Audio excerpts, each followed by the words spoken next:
Welcome to the Lost Signals discusses philosophy, narrative, and the mechanics of criticism.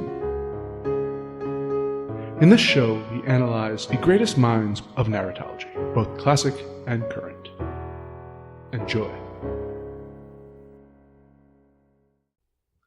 Hello everyone, I'm Jonathan Ian Manzer, and tonight we are discussing the third and final part of our fairly slapdash triptych, I'm gonna call it. Sure. On the merging of narrative and philosophy. In the first episode, we looked at Edgar Allan Poe, who is strictly narrative-minded, attempting to make a philosophical work called Eureka. Then we discussed Voltaire, who really is the merging of narrative and philosophy. Yeah. And we did Micromegas, and tonight we're discussing Bertrand Russell's The Metaphysician's Nightmare, which is a philosopher using narrative to get his point across. There, by no means can we come up with anything interesting to say about these three works together, because there are many other examples that we're not going to discuss, but it's been a fun exercise. I'm with Scott Thurlow. And I'm your nightmare. And Stephen Ramosi. And I'm my own nightmare. Mm-hmm. Yes. And my nightmare as well. So everyone's by default. So, Scott, would you like to walk us through Metaphysician's Nightmare? Sure. So, as you mentioned, it's framed somewhat in a Voltaire-ish kind of way. It's ostensibly a retelling of one of his contemporaries or friends of his, fellow professors, as he mentions, who I'm not sure is actually a real person or it's just a framework. But either way, it's as if this person / fictional character had a fever dream in which he goes to hell and argues with a bunch of other philosophers of various other angles about the how to... You tell me if this is correct or not. Like you do in hell? The use of negation and how that works linguistically, in a sense. And sort of a metaphor of the viewpoint on that. I wouldn't just say, even though, yes, linguistically, I think it's a discussion on negation philosophically. Yeah. And what as well as the that absence of something actually means. Yeah. So, it's a very, very short little, sort of piece, but it's framed through that. So, like Satan is there as a sort of representative of non-existence, of negation, and he sort of uses that as sort of a springboard, like a bouncing thing to bounce off some of his ideas and his views, or at least, again, the views of this character. So that's pretty much it. So, that's the surface level of it. All right, well, it's an interesting discussion of negation, and particularly the metaphysician who has this nightmare, the idea of comes out saying that he's never going to use negation again, and the fact that you can describe anything with positives that you wish to describe, or at least without negation words, if you will. Yeah. It's funny though. He said he was never going to use negation again, but of course they actually they call that out. Yeah. I am not going to use not. Or I'm not going to use not again. Yeah. But you use not there. Yep. So you've already contradicted yourself. Yeah, but I think it's again, as I mentioned, a fairly interesting point. The fact of Satan being a negative force, and golden armor that gives him form, has substance to it, but underneath he really has no substance. Exactly, but to mask the substanceless nature of it. Yeah. And I believe they bring up this point that by saying something, so not P has implication that P exists. Yeah. To a certain sort of extent. embedded in the statement itself. Yes. So, right. To say that something has no form is to say that form exists, I guess. Or like he says, he's like, you can't say something's non-existent because you're already saying that that's something that precedes it. Yeah. The whole in existence is something in and of itself. Yeah. Yes. And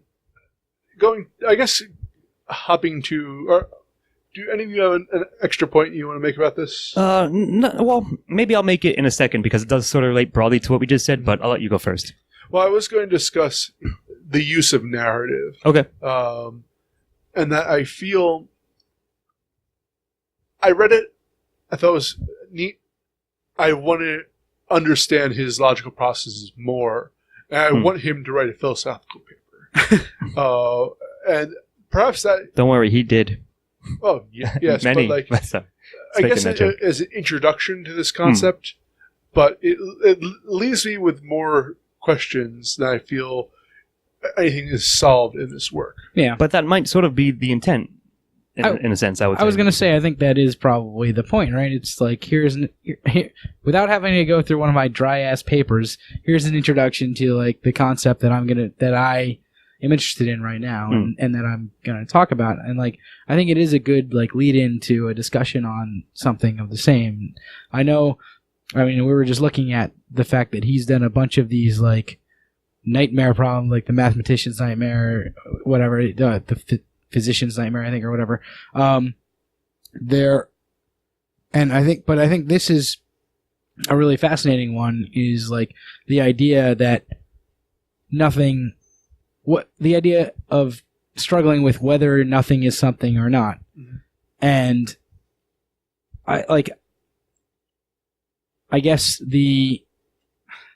so I'm like kind of wondering what the upshot of it is, right? Like he begins by saying that this person that he knows, this metaphysician that he knows, never uses negative context for any of his words, and then the reason is because he told this story, but in telling the story, right, he has to use the negative to describe things that happened in the story, which is another interesting paradox of like... It's nice layering there. And he says... I actually just went and looked at it again because I couldn't remember exactly, and he says, like, here, I'll give this story to you in his own words. This guy who he has just said never uses negatives, through his own words, uses negatives constantly in telling his story, which I think is an interesting thing as well. Well, I think that it would be incredibly burdensome in conversation to never use a negative. Sure, it's an annoying convention to try to adhere to. Yeah. Like, I have read a number of books, and like this is the only one I've read by Bertrand Russell. Like using that kind of, and I think I can, with time, become even better examples of that. It would just become overly taxing. Yeah, it's a burdensome way to describe things. But I know, I was going to bring up something that... yeah. In terms of just straight pragmatism, yeah, it's not the greatest way to go. It's not the greatest way to go about. Stop it! There are many better ways to describe. Yeah, there you go. Yeah, I mean, it sort of like becomes a linguistical game at the end of the day, or like can be. But you brought something up, and then you sort of backed it up a little bit. But yeah, the problem question of nothing, right? Like discussing that as a philosophical concept, to me, like I always find that interesting, and I have in my notes that it isn't a one-to-one corollary, but also I enjoy it as a concept. It sort of relates to kind of the opposite scale of infinity. It's like, how do we discuss with and deal with the concept of infinity? How do we discuss and deal with the concept of non-existence and or nothingness? I read a book once on the nature of zero and how many cultures have avoided the use of zero because the void is a terrifying prospect. Yeah, sure. Very difficult to work with. It's interesting because unless your like language system has a word for zero, it's not even a concept that really exists, right? So it's not a concept that you would... It had to be invented in a sense. No, unless you have a word for it, it's not a concept that you can understand, right? You have to... There has to be somebody... Like, I always wonder how the concept of zero ever was discovered or invented. And or invented, sure. The same thing with infinity. Like, as you just said, it's really interesting to go back and like think, like, how would somebody have conjured this idea out of a system that has no way to say or like phrase or understand that? Well, I think it happened out of currency, actually. If I remember correctly. Out of actually placeholders and abacus. Yeah. Because we needed to represent something like 10, for instance, requires a zero there to signify that there's like moving. So that's, from what I read, it was the introduction of zero.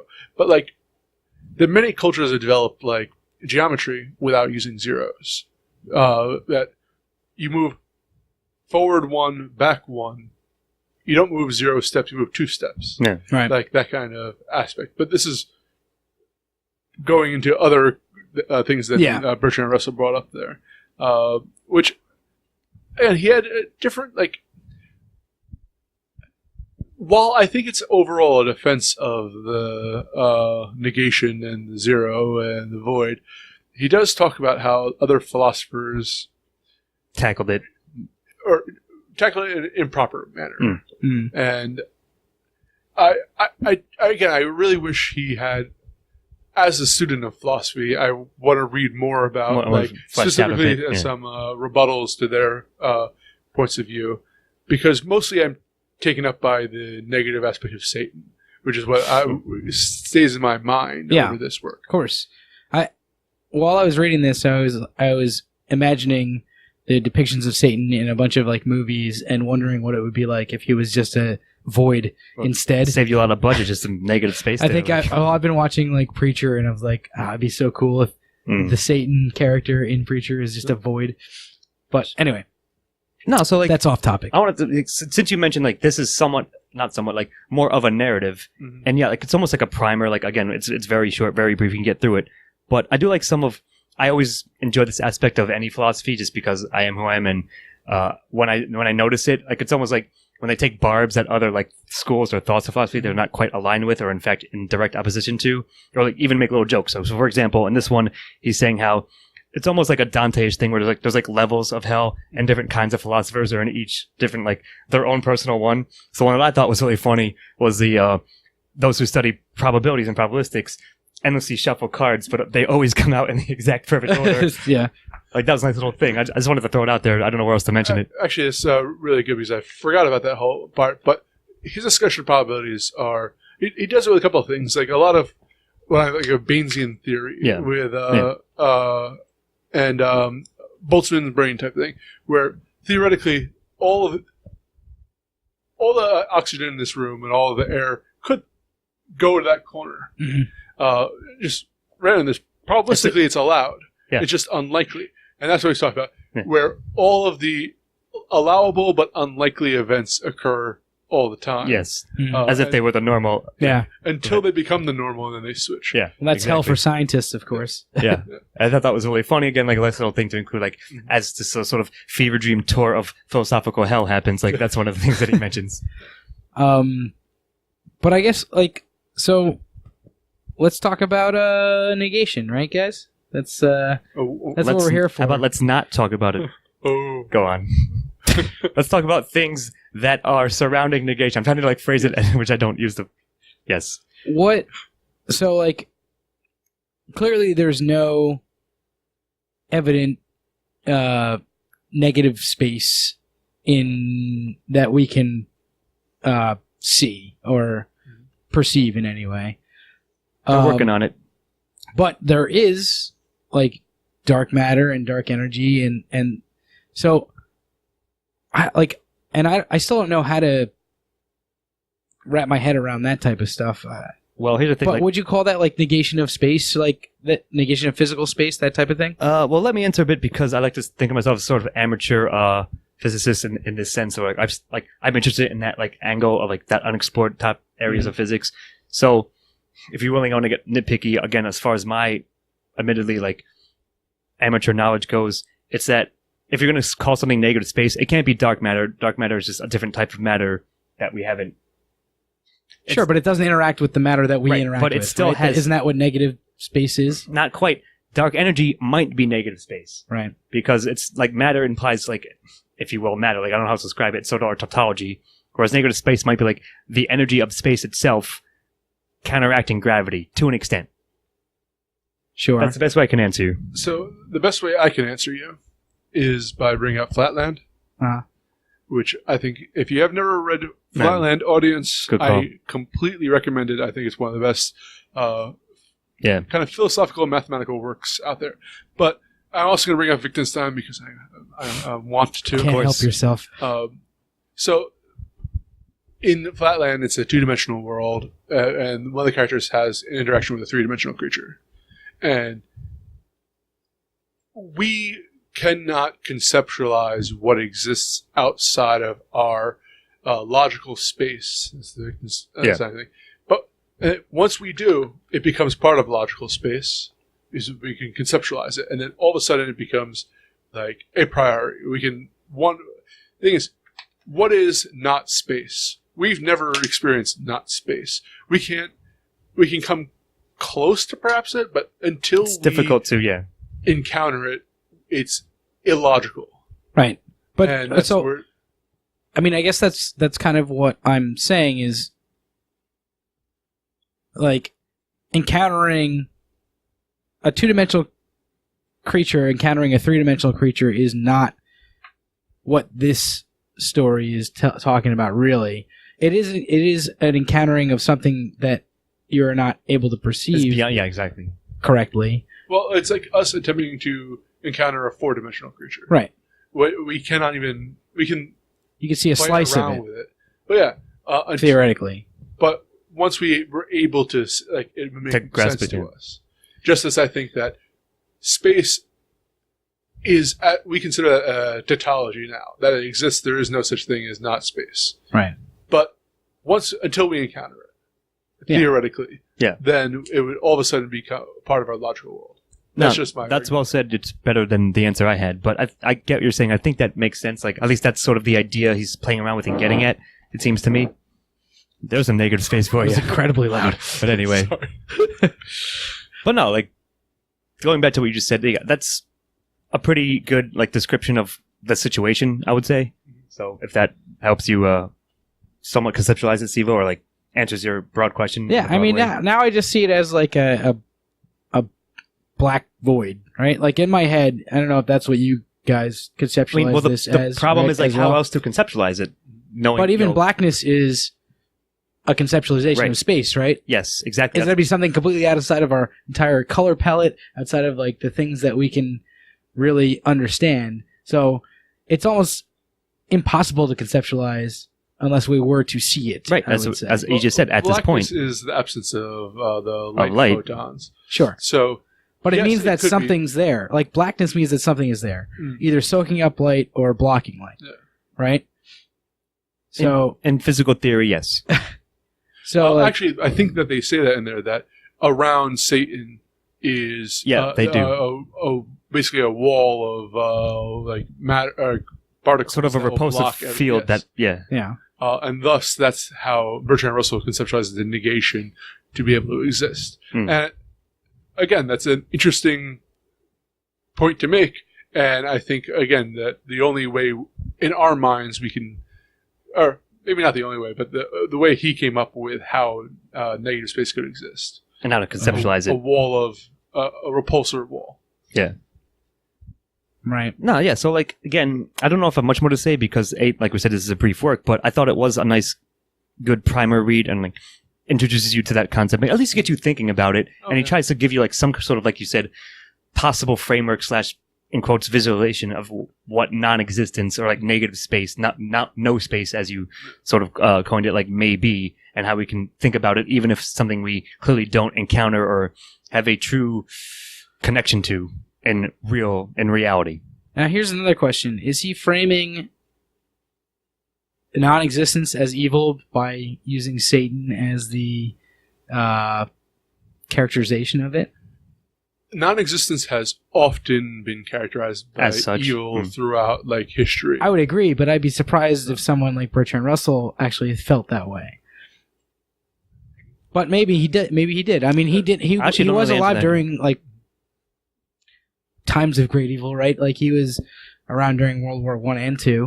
So and like active, I believe, right, for both. I think those were the years that I don't know exactly, but you know, he saw a lot of messed up shit, and maybe he's talking about like the cancellation of good is like turning things into non-existence. I don't know. I'm trying to ascribe things where they're not. So but it's weird because life is good by, like, our general standard.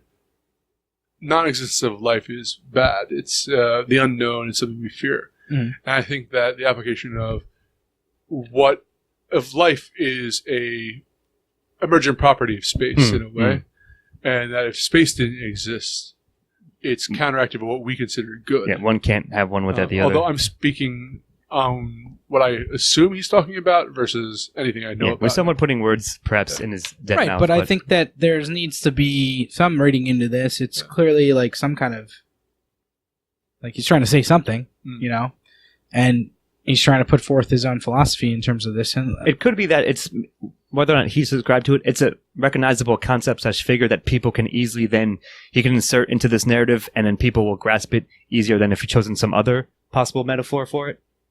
That's just a possibility I'm throwing out there. But I mean, why choose don't know for sure. the Lord of all evil I as understand. like your personification if you didn't mean something by that? Like it's clearly, I would say it's clearly a metaphor. I think if you write anything, I don't disagree. You make something Satan. There's a reason you made it Satan, right? And I could see him viewing again non-space, negative space, to be something to be feared. Right. I think it'd be interesting if he personified God in this story as well, and what that would be like if he philosophically did it in the same. If he did it in the same way, I think that'd be interesting. If it was like God is also just a like the negation of space. Well, dude, I just don't know. But or is God just a black hole? He sucks everything in. Those are interesting questions around him. Well, we're gonna have to do a Ouija board and see what he has to we'll say. get Bertrand himself on the line soon and get him on the question him directly. Okay, so if everyone's done with this section, yes, Sure. Okay. What did you feel about his attempt to use narrative to portray philosophy? I personally thought it was pretty solid. Like, it's a good, effective like device, sort of always. I would think, like at least if you're trying to impart some philosophical angle or idea, etc., as we mentioned, to like the layman or at least maybe your students, even as a way to have a connection. I think it's like I sort of like the hell / devil imagery. Like I said, to me it brought up Dante, like thoughts of that, which I thought like maybe that's on purpose as well. Like certainly it's you said it has some kind of intent behind it, Steve-O, but I thought it was well utilized. Again, it's framed as if this was someone's like fever dream that all his like visceral philosophical ideas like spilled forth in and just like weird scene. So I did enjoy it. Like it had some nice imagery as it tried to articulate its philosophical ideas as well. So I enjoyed it as a quick almost short story narrative as well. Yeah, I thought it was a fun little vignette. I don't know how strong the like plot line of it was. I guess it was all right, but it wasn't like, you know, I don't think that was really the point. The intent, yeah, exactly. But I like the writing. You know, it was good. Yeah, I agree. He drew a good picture with his writing of what was going on, and that was interesting. And it was conducive to certainly gave me something to think about. So, I mean, as Bertrand Russell tended to do, I think. Yeah, like you said, and like to add on to that, just quickly, it was conducive to again absorbing his ideas and what he's trying to impart. Mm-hmm. So I think Voltaire is better for one particular reason. Voltaire discusses morality and ethics, which is much better at using a narrative to impart the messages that he wanted.